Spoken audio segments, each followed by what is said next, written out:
Hey, it's Mike Moynihan here. So today I wanted to put together a very quick, or as quick as possible, tutorial on how to get started with LinkedIn ads. I've been receiving a ton of questions about the different formats, whether you should do brand awareness, website conversions, lead generation forms, all that stuff. So what we're going to do today is walk through creating an ad campaign from scratch, talk about some best practices.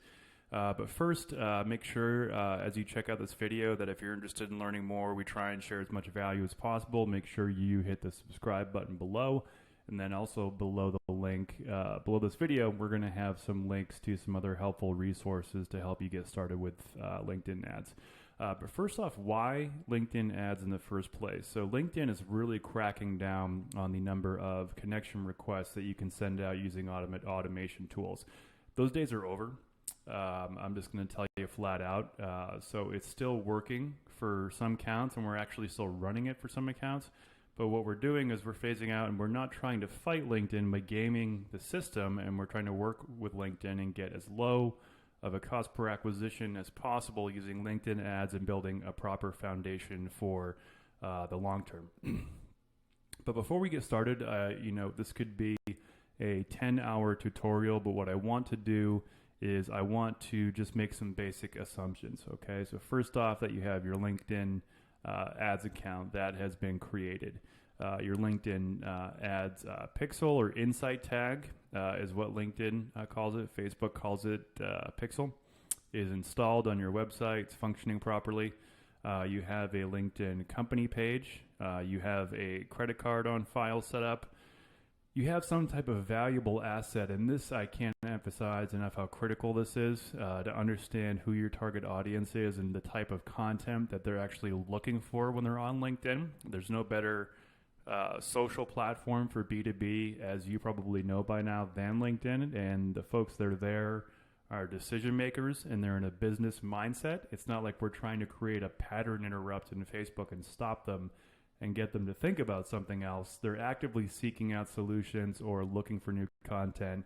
And there's a system and process that we use internally at B2B Insiders to make sure that we create a really valuable asset to give away at that top of funnel or awareness stage to make them aware of our brand and also the problems that they're facing. They may not even be aware of the problems, and then also move them further down the funnel to consider B2B Insiders as a solution and ultimately become a client or customer.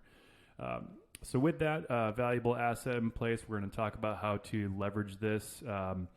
There's something that's really important to talk about, and it's the fact that LinkedIn requires a minimum of 300 users in order for website demographics to trigger within your LinkedIn account. And so your website demographics should really serve as the backbone of your entire ads campaign. And so there are one of two ways that you can fire it, because it requires, again, as I said, a minimum of 300 users to your website in order for this data to begin to populate. You can do that one of two ways. Essentially, you pay to play, right? So you're starting your LinkedIn ads campaign and you're going to get this data through paid traffic. Or what you can do is use organic traffic or free traffic. And I just want to show you what that looks like. I post quite a bit to my personal LinkedIn account, and a lot of our stuff goes viral. As you can see, this post is just still continuing to get engagement even 28 minutes ago. It's already got 660 reactions. Boom, new notification there. Someone else liked it. 21 comments. And if you take a look at my profile, you can see that just that video alone is taking off. It's already got 25,000 views. Now, what does this do for you? This is going to drive a significant amount of traffic both to your website and your company page, which you can then use to retarget. So your bread and butter for our high ROI, highly profitable campaigns is going to be on the retargeting side. So if you can get that minimum 300 user threshold to trigger, we're going to use this data to build our campaigns. But if we do it properly, with free traffic that, we're making posts from our personal pages, we can get that 300 user threshold to meet without having to purchase. So what I recommend, long story short, is going to our website, b2binsiders.com, click start here. And this is going to walk you through step by step exactly why you need to set up your LinkedIn insight tag, how to do it, the different ways you can do it, and then also explain how important this data is for your marketing campaign. So make sure, once again, you go to b2binsiders.com, you click on the Start Here button, and that's going to walk you through exactly how to set up your insight tag. So I'm making some basic assumptions here. Again, this could be, a days-long video, but I just want to get you through exactly the bare bones of creating a profitable LinkedIn ads campaign. So let's dive right into it. So first, we have website demographics, which is now populating. Have your account assets, where you can create matched audiences based on people who have viewed your videos, people who have visited your website and your company pages. So when you see a post like this going viral with the close to 25,000 views, a lot of those folks are going to the website and company page, and now we can put them back into our advertising campaign. Okay, so just starting off, there are some major do's and don'ts that I want to walk you through for creating a proper campaign. So as you know, there's no better platform for B2B traffic than LinkedIn. Because of that, it's also quite expensive, and you can literally lose the shirt off your back if you set up a campaign improperly and follow LinkedIn's guidelines versus our guidelines on how to be profitable and kind of bootstrap from the ground up, while also building a proper foundation for the long term that you can continue to rely on. So as far as objectives go, that's the first thing you're going to see here. And you have awareness, which is your top of funnel, where you're making your prospects aware that they have a problem. They don't even know who you are yet. You're introducing your brand, yourself, your company, product, services. And then you're also introducing pain points of clients that are similar to them. And this is something you don't do. Do not use the brand awareness objective. It's a waste of advertising spend. You're going to get plenty of engagement alone based on other objectives that are going to be much more profitable right on the onset. From the consideration objective, you have website visits. So essentially you're driving website visitors to your landing page. You're getting clicks. You're taking them off LinkedIn and going to either, webinar page opt-in or an opt-in for a free case study, wherever that may be. You can use engagement as well, which I also do not recommend. People tend to use engagement sometimes to build up social proof and credibility on their ads. That's going to come naturally. I say go for conversions right away. Why waste your money on building up likes and shares that don't really allow you to quantify the ROI of that, but you're spending money on it, and it's not a good place to be when it's just going to come naturally. Well, you could use another objective and get conversions. Video views, we use a lot. This is a great way to lower your cost per click since LinkedIn's so expensive. So one way you could do this is use a top of funnel at awareness stage video, and then create a matched audience where essentially anyone who watches, say, 25% or 50% of your video, you can then retarget them. Again, I'm skipping through a million steps here because this could be super long. I just want to walk you through LinkedIn Ads 101, what to do, not to do. So video views is a great way to build up an audience pool that you can then retarget with more conversion-based objectives. If you are going for conversions, typically the prospects that are being targeted in the conversions stage are either people who have viewed your video. It's a great way to do it. So video views to then website conversions. Or you can do lead generation forms, which are extremely popular. And the reason being is that it's a very simple process for the user. It's a 1 to 2 click process where they can submit their information. And most importantly, it also keeps the user in platform, meaning they don't have to click away from LinkedIn where they were spending their time to look at a landing page that you've created. And then you get into a whole slew of other issues like Maybe your landing page copy is off, the messaging is off. Maybe the page load speed is terribly slow, so people are they're not going to wait very long for the page to load. So you have to take these things into account. And what we want to do right out of the gates is just go for either website conversions, which would be more expensive. Job applicants is for recruiters only. Obviously, we don't use that. But what we'd like to do here is go for lead generation. Now, I want to explain something that's really important. So there are a lot of factors that you have to take into place while you're creating your first campaign. So if you're using lead generation forms, that's where the user or prospect in this case submits their information in exchange for a downloadable asset, as I mentioned earlier, like a white paper, case study, that type of thing. Now, you're going to have an established sales team in place in order for this to work, with an established sales process and standard operating procedures in place where you can move prospects down that buyer journey to convert them to a customer. Otherwise, you're just getting form submissions, and the follow-up, you could use through email and all that, it could work. But, if you're looking for, put it this way, if you're looking for volume and you're looking for a very solid quality leads, and you can make a lot of sales calls, use lead generation forms, especially if you're on a limited budget. If you're looking for someone to watch one of your webinars and go through and fill out an application and take them away from LinkedIn to go through your funnel, you want to use website conversions. Now, the difference here we're looking at is what's called a CPA, or your cost per acquisition. So someone submitting your lead generation form is much less expensive than what it would be to take a prospect to go all the way through your funnel. Could be upwards of $300 to $400 for one sales call booked. That being said, that sales call booked is a much higher quality lead than someone who's just seen your brand for the first time and has submitted a form.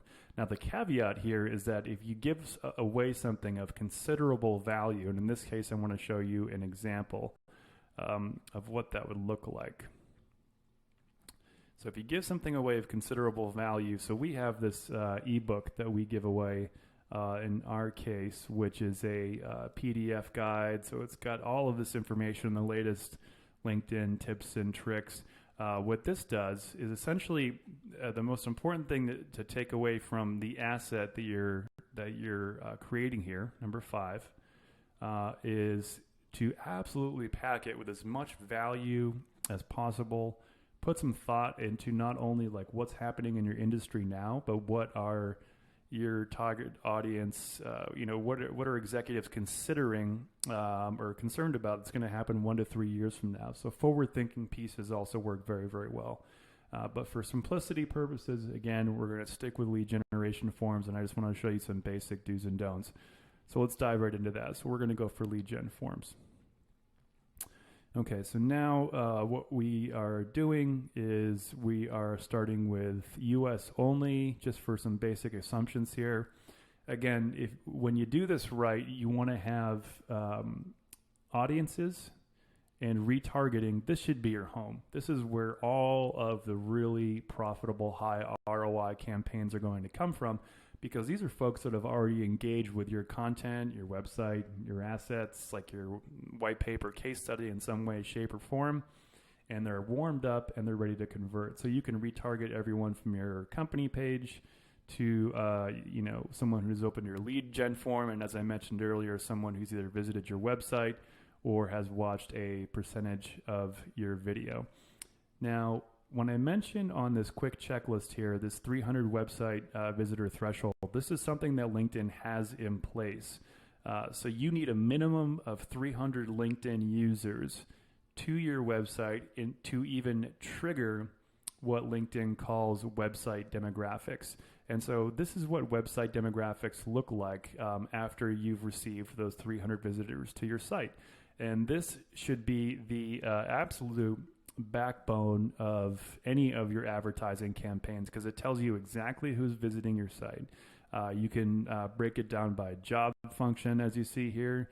You can break it down by job title. So you can see that it's founders, CEOs, maybe they're 80% of your audience. Well, if only founders and executives are visiting your site, you're in a great position, right? Because now all of your advertising campaigns are going to be targeted to the folks that are engaging with your content, and they're actually the decision makers as well.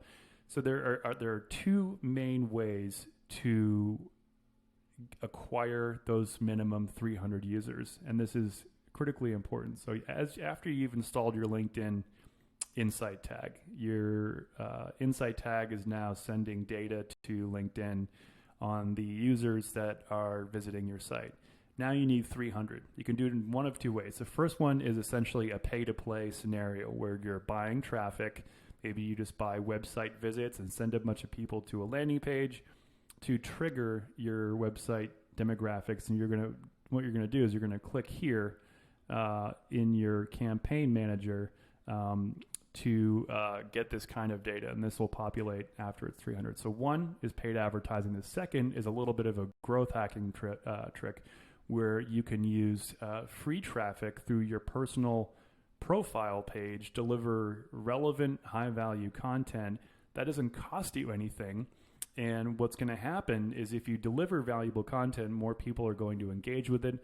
The reach within LinkedIn organic posts is incredibly high. It's like the perfect time to be learning LinkedIn, not only from a paid traffic perspective, but what goes viral. So I want to show you, as we have these 25,000 visitors here, this is what I mean by it. So we, within the notifications here, you can see my most recent post has 660 likes, 21 comments.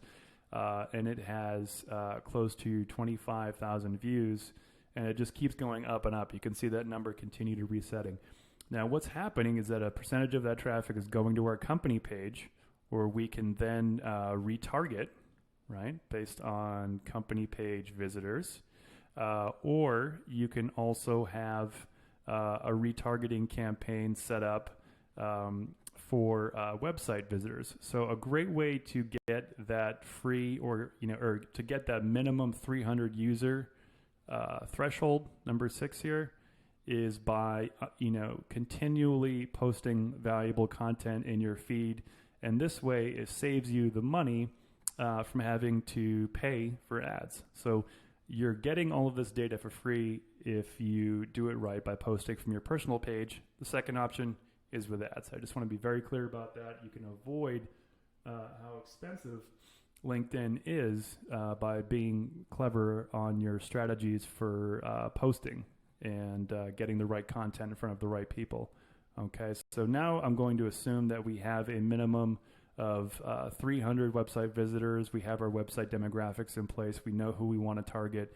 Now we're launching a lead generation ad campaign. So the audiences tab here, this is where you would ideally want to make your home. This is kind of what I'd like to call phase 2, where you can build your lookalike audiences. And again, this is showing a separate account that doesn't have any of our personal data, so I can click through everything. You can do a company list, contact list. You can retarget based on video views, website. That's where all of the, juicy conversions are going to take place, okay? But if you're starting from scratch, now you have your website demographics where you can see a little bit about who's engaging with you. For example, business development, far and away as a job function here, is the most engaged group going to our website. So it's essentially, and this could be anywhere from a founder, like an early stage founder, to a VP of business development looking to fill their sales pipeline with qualified leads. They know LinkedIn's where it's at, but they're not sure where to start. So we know that we want to go after business development folks. Now, based on other criteria that we already know, by now I'm going to assume that you have completed some type of customer persona worksheet. If not, what I'm going to do is include a link to a free worksheet that we're going to give you below. And it's a very important exercise to go through just to understand exactly, not only who your audience is from a demographic standpoint, but what are their pain points? And what I mean by pain points, what keeps them up at night? what inefficiencies are they experiencing in their business. And what I have kind of coined a term is level 1 pain points and level 2 pain points. An example of a level 1 pain point would be, I'm a CEO, okay, of B2B Insiders. I know I need to constantly keep my sales team busy with new qualified leads. Yeah, I get it.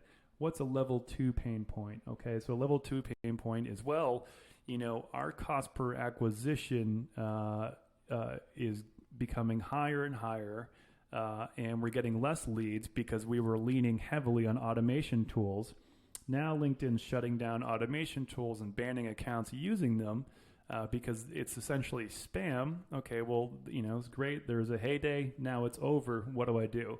That's a level 2 pain point where it's much more granular. Okay, so we have to have the foundational understanding of who we're going after, what's keeping them up at night before we even go near a LinkedIn ads campaign. I can't emphasize enough. Sometimes people just start an ad campaign and expect immediate results, and then you ask them, who exactly they're targeting, and they just say founders, and that isn't going to cut it. You're going to lose a lot of money very, very quickly. Okay, so now we're going to just, for the sake of this video, create an interest-based targeting campaign. So we're going to click here for audience attributes, okay? So we have, obviously, United States is where it's set. We have, obviously, profile language set to English. We're going to start with company first, and what I like to use. So company categories, it's nice to have. It's great if you're targeting enterprise, kind of that Fortune 500 group. We do a lot of Fortune 500 work, but that's more kind of one-on-one consulting with myself, like work with Adobe, U.S. government, that type of stuff.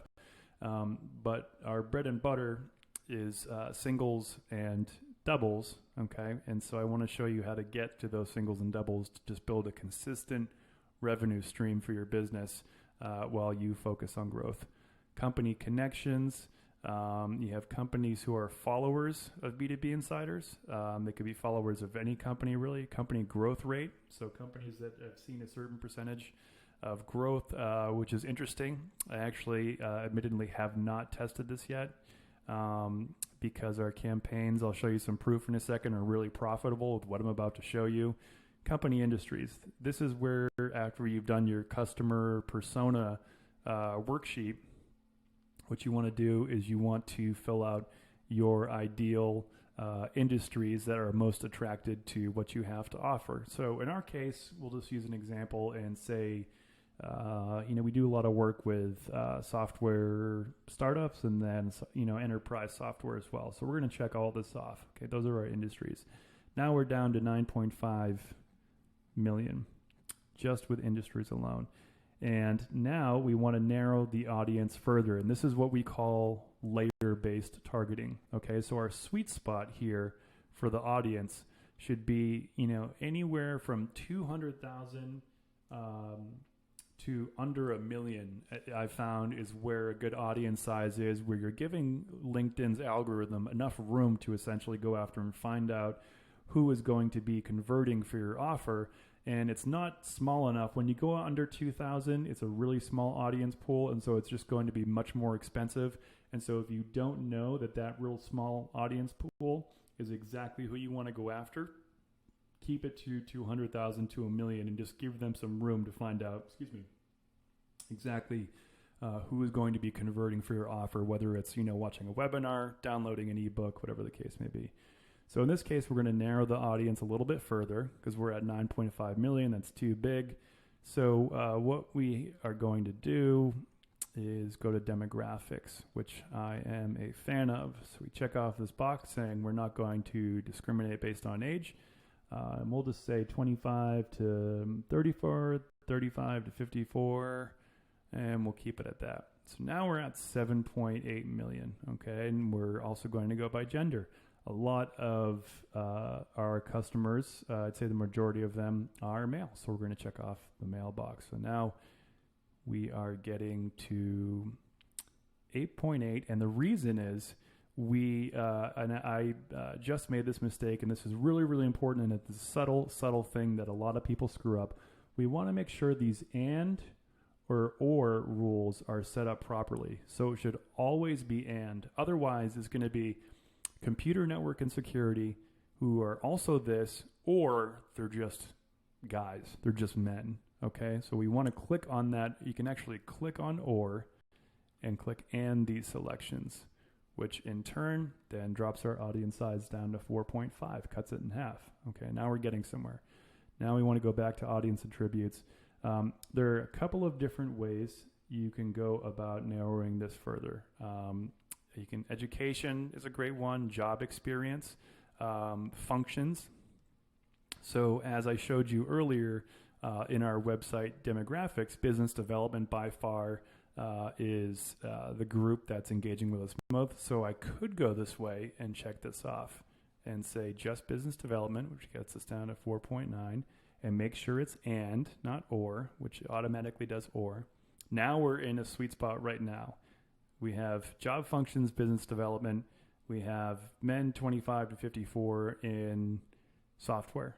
Okay, so this would not be a bad layered targeting at all. Okay, but what I prefer to do versus job functions and seniority is I like to go straight for job titles because I know exactly who I want to go after.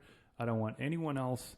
Maybe they say they're in business development, but they may be, unemployed. But I want specific business titles. And so after we go to, job experience, we're going to go to job titles here.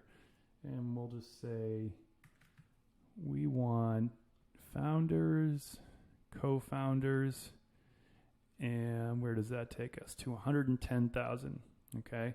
So we can do a couple of things here. Continue to add more titles. So let's just do that. Go to Chief Executive Officer. Where does that get us? 190, okay. And then also business development because of our website demographics of business development. We're at 200,000, and let's do Vice President, Business Development. And so these suggested job titles, what we can do is we can also select all 10 as well. It doesn't really move the needle too much if you select them, so you can really fill this up. But the main core ones like Director and VPs of Business Development, CEOs, founders, and co-founders, those are ones that really have an impact on your target audience size. So this is great. So now we look at the segment breakdown and their function. Well, even though there are CEOs and founders in our target audience list here, we have 95% of the target audience, as we've just defined, have business development, which per our website demographics is the core audience we're looking to go after. I like this. This looks good. 210,000 is a great place to start. Now we're going after men, 25-54, who their primary business function is business development. We can also do seniority, years of experience, industries, company size, the list goes on. Something I would also highly recommend, which I did skip over, is we want to make sure that we get down to company size as well. So for us, 2 to 10, 11 to 50, 51 to 200, okay? And again, we want to have this be and. Okay, so now we're at 130,000. So what do? We have a great layered targeting audience here. We can adjust any of these to expand our audience. So we actually do work with, a good amount of female executives. Actually, interestingly enough, most of the female clients we have are in the Fortune 500 level. So why don't we just exclude male for a second, see what that does? Well, that adds an extra 50,000. And guess what? We also do a lot of work in, let's say, financial. Now we're at 230, and we also do a lot of work with legal services. Now we're at 240. Now this is great, and so the whole point is you're kind of playing, a very delicate game of hitting that sweet spot of the target audience size, but making sure that your target audience is as layered as possible. Now let's move on, because company size is a big one. I'm glad I didn't skip over that. Our bread and butter are singles and doubles all day long. employee counts of small software startups, financial, legal, all the way up to 200 employees. And then anything beyond that is where I tend to do more one-on-one consulting. And they actually come through. But what we do is we kind of just, make our consistent revenue stream off of small to medium-sized companies. And then any larger companies that come through just have different needs. So we have different services for that. So we are good. If you want to exclude anyone, you can do so here.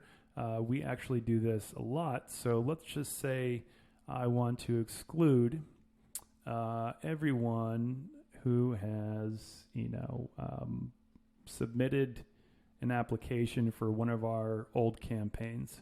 So if you have existing customer lists or anything like that, this is where you want to use it. You want to exclude, so you have your layered targeting, and now you want to exclude existing customers or whomever you do not want to have see this ad.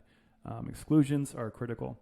Now, as you can see, LinkedIn naturally, because they want you to spend more money with them, they have these boxes checked off for enable audience expansion. Uncheck it. Do not allow them to expand the audience, because what happens is you may want senior executives, okay? A director of business development, for example, but they may also, for some strange reason, just have that title and also be entry level. It could be a 3-person company and there's only one person handling sales, and they may show up as entry level. You don't want an entry level person. So what we do is we want to stay strictly to the layered targeting that we have here. So uncheck audience expansion. I tend to save audiences as a template if you're running A/B tests. And again, you can choose your ad format. The majority of ads that we run personally are single images and video ads. Conversation ads I've heard work very well, but we're just doing so well on these other two that we're just getting more granular and trying to beat our results. Now, another thing is that if you're running LinkedIn ads and you're running a different objective like website conversions, for example, you do not want to have the LinkedIn audience network on. You have to make sure that is off. Thankfully, for lead generation forms, it's off naturally. But what this does is this says this is a list of third-party websites and vendors outside of LinkedIn that they are going to reach out to LinkedIn users on. And that could be anything from a golfing channel to a porn channel or whatever it is. You have no idea what the list of vendors are. So always make sure that you keep the traffic within LinkedIn to maintain quality of clicks and conversions. Now with budgets, everyone's got kind of a different preference here. For initial testing, you can set a lifetime budget if you're really tight and say, I only have $500 to spend on this experiment. I tend to like to run things a little bit more fluidly because I already know what works and what doesn't. So I set a daily budget, and we'll just set it for $50 a day now.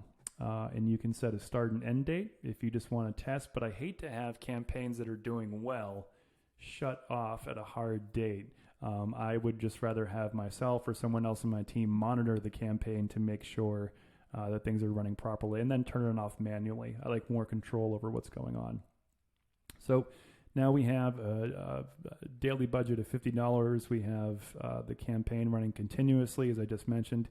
These estimates are going to be much higher if you do a quality ad, which we'll talk about in a second. Your optimization goal can be leads, clicks, or impressions. Always go for leads since we're doing lead generation ads. Now, here's where a lot of people really, really get screwed by LinkedIn, is that they click for maximum automated delivery, get the most possible results within your budget.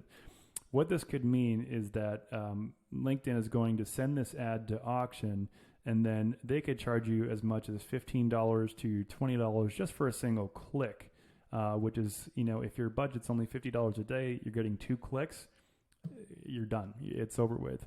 So what you want to do is you want to switch to manual bidding, enhanced. Look at this. So we recommend bidding $19 a click. Similar advertisers for this audience are bidding between $12 and $34 a click. Well, what we want to do here is bid the lowest amount possible and gradually go up from there. So let's start and just say $1. Can I get away with spending $1 a click? Nope. It says your bid must be at least $3.25. Well, $3.25 is a very, very big difference than 1852. So let's just start with 325 for initial launch. Okay. Which is night and day. So now we could be getting, anywhere between, 15, 20 clicks. There's typically a 40 to 50%, increase in daily budget that LinkedIn allows. So your spend could actually be $75 a day. But we want to start with the lowest clicks possible to get the most out of our budget. And then conversion tracking optional. We have an old campaign here. So let's do website, webinar, call book just to see what happens there. So we're going next. We're going to save this. Okay, and make sure also to subscribe to this channel. I'm trying to deliver a ton of really valuable content to you guys. So subscribe below, and then also check out the links too, which have some more detail on how to profitably run ads. And make sure you go to our website to install your LinkedIn Insight tag and all that good stuff as well. So now we're on to the next page, and we're going to be creating our ad. We're going to go image 1, copy 1, and I like to call out our audience right in the middle. So let's say attention, just as an example, founders, something to make sure that anyone who isn't in this audience gets ruled out. Something people don't know that's really helpful is you can drag this down to make that larger and see the full experience. So we're going to say, whatever. Are you tired of profit draining, paid traffic, mistakes, and overpaying for unqualified leads? If so, click here to submit your information and get instant access to our free report, guide, cheat sheet, whatever it is, to learn how to avoid what I would say L2 pain point, which, as I mentioned earlier, is you learn how to avoid, getting your LI account banned for using automation tools. And then link. Okay. So now we have our introductory text. We have our destination URL. I never use the scrape button because it just pulls copy and images from your website, which can be useful, but can also pull something that just isn't relevant to your particular audience. So we're going to say our destination URL. We want to have our ad headline. Let's say download the, let's say this in brackets, free report. Avoid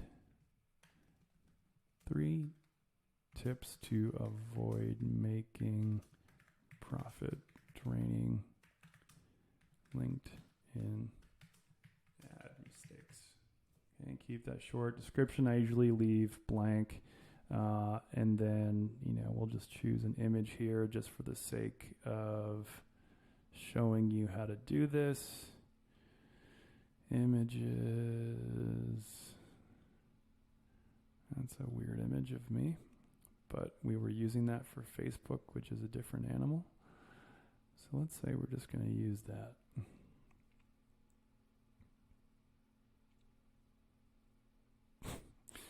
Okay, so now this is what our ad looks like. Okay, so we've got the image, we've got the copy, and then we've got our headline, the description. And now what we need to do next is go to the free report and create the actual lead generation form.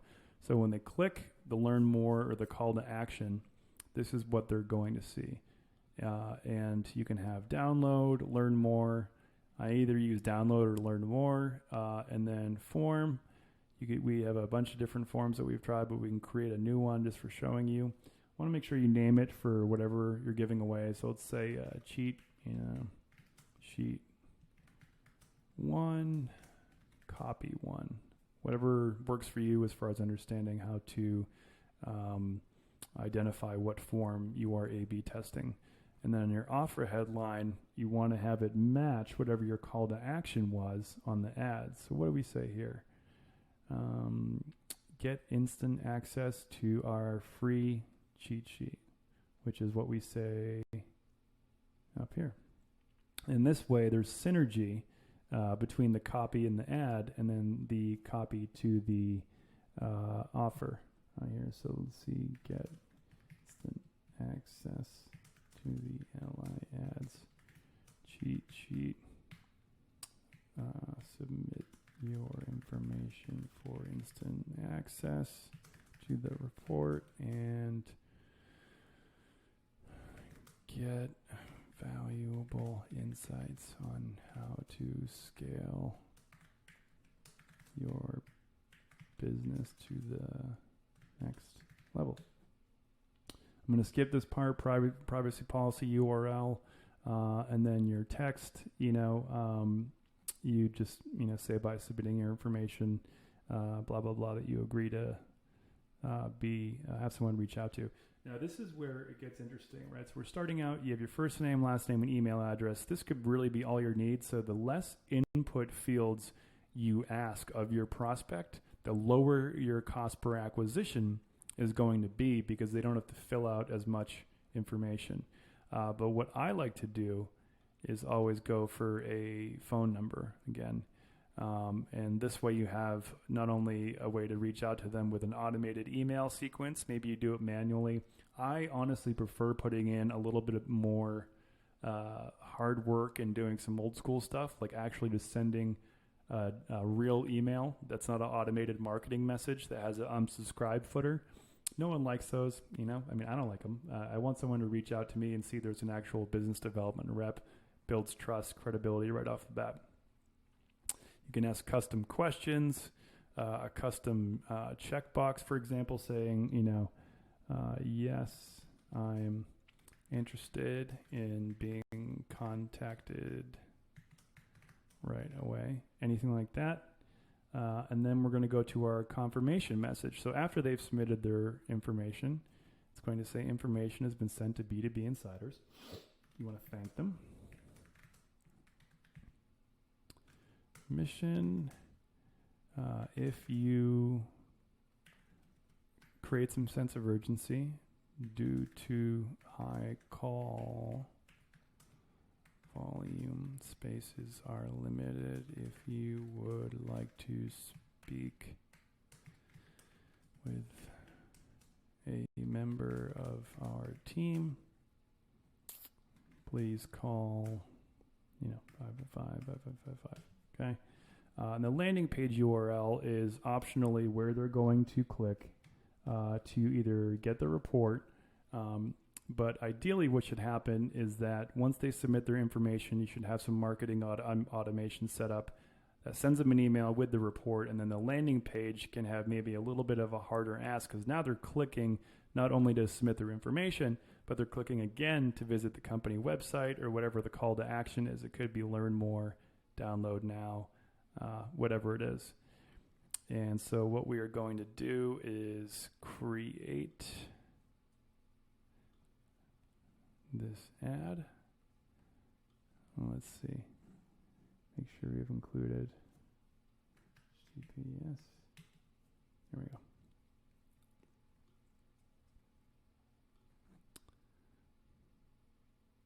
So now we have this ad in draft mode. We have a great target audience of 230,000. I wouldn't pay too much attention to those estimates. They tend to be off. If you do things properly, they should always be much higher than that. Most important takeaways I want you guys to focus on today is the layered targeting. Make sure it's and you stay above 200,000 for your target audience.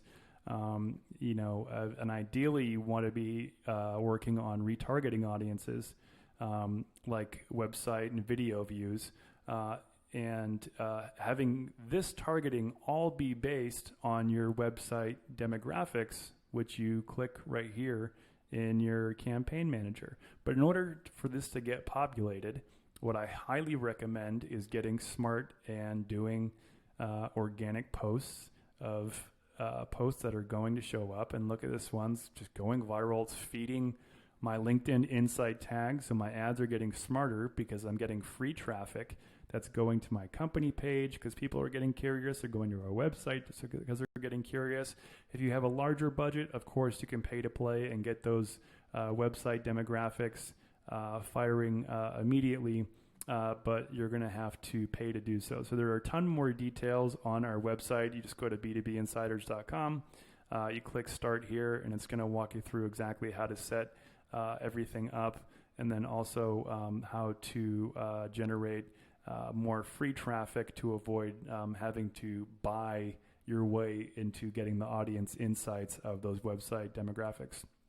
So again, this video is about 45 minutes long. We just covered a basic setup of ads. Thanks for staying with me this far. Make sure you subscribe below. We're going to be delivering a ton more content. Also check out the links. There's going to be some blog posts that we have, some more relevant content. I'm going to include our customer persona worksheet. So I recommend before you even think about creating a LinkedIn ad, making sure that you just sit down and put pen to paper and understand exactly who you're targeting, their pain points, their level 1 pain points, their level 2 pain points, what's really keeping them up at night, and then the rest is system and process. I hope you enjoyed the video. Make sure you hit the subscribe button below, and we'll see you on the next one.